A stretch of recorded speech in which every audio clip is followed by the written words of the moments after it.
ఇవాళ మనీ ట్రాన్స్ఫర్లు ఫోన్లో నుండి చేస్తున్నటువంటి రోజులు. అదే సందర్భంలో లేదా క్యాష్ వెళ్ళి ఏటీఎంలో విత్డ్రా చేసుకుంటున్న రోజులు, బ్యాంకుకి వెళ్ళి విత్డ్రా చేసుకునే వాళ్ళు ఎవరు లేరు. ఇలాంటి దశలో ఈ క్యాష్కి సంబంధించి కీలకమైనటువంటి పరిణామం చోటు చేసుకుంటుంది. అదేంటయ్యా అంటే ఏటీఎంలో డబ్బులు పెట్టడం కోసం ఓ ప్రైవేట్ ఆర్గనైజేషన్స్ని పిలుస్తారు. దాంట్లో కోట్ల రూపాయల డబ్బులు రోజు తీసుకెళ్ళి అందులో పెడుతుంటారు. ఇట్లా పెట్టే వాహనాలకి ఇదివరకు సెక్యూరిటీ థ్రెట్ అని చెప్పేసి వాటికి చుట్టూతా కంచెలాగా ఏర్పాటు చేసి ఆ లోపలే తాళాలు వేసుకుంటారు. బయట డ్రైవర్ దగ్గర పక్కన కూర్చునే వాళ్ళ దగ్గర ఒక తాళం ఉంటుంది. ఈ టైపులో నడుస్తూ వచ్చినాయి.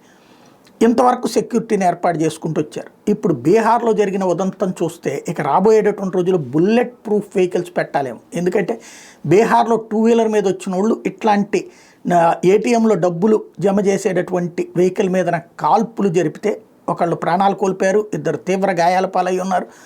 అక్కడ ఉన్నటువంటి డబ్బులన్నీ కొల్లగొట్టుకుపోయారు.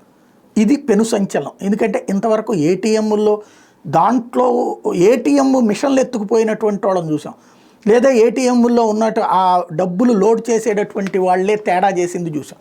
అట్లా కాకుండా కాల్పులు జరిపినటువంటి సంఘటనలు, ప్రాణాలు తీసి ఎత్తుకుపోతున్నటువంటి సంఘటనలు సంచలనం సృష్టిస్తున్నాయి. రాబోయే రోజుల్లో ఇదో ప్రమాదకరమైనటువంటి మార్పుకు కారణమవుతుంది.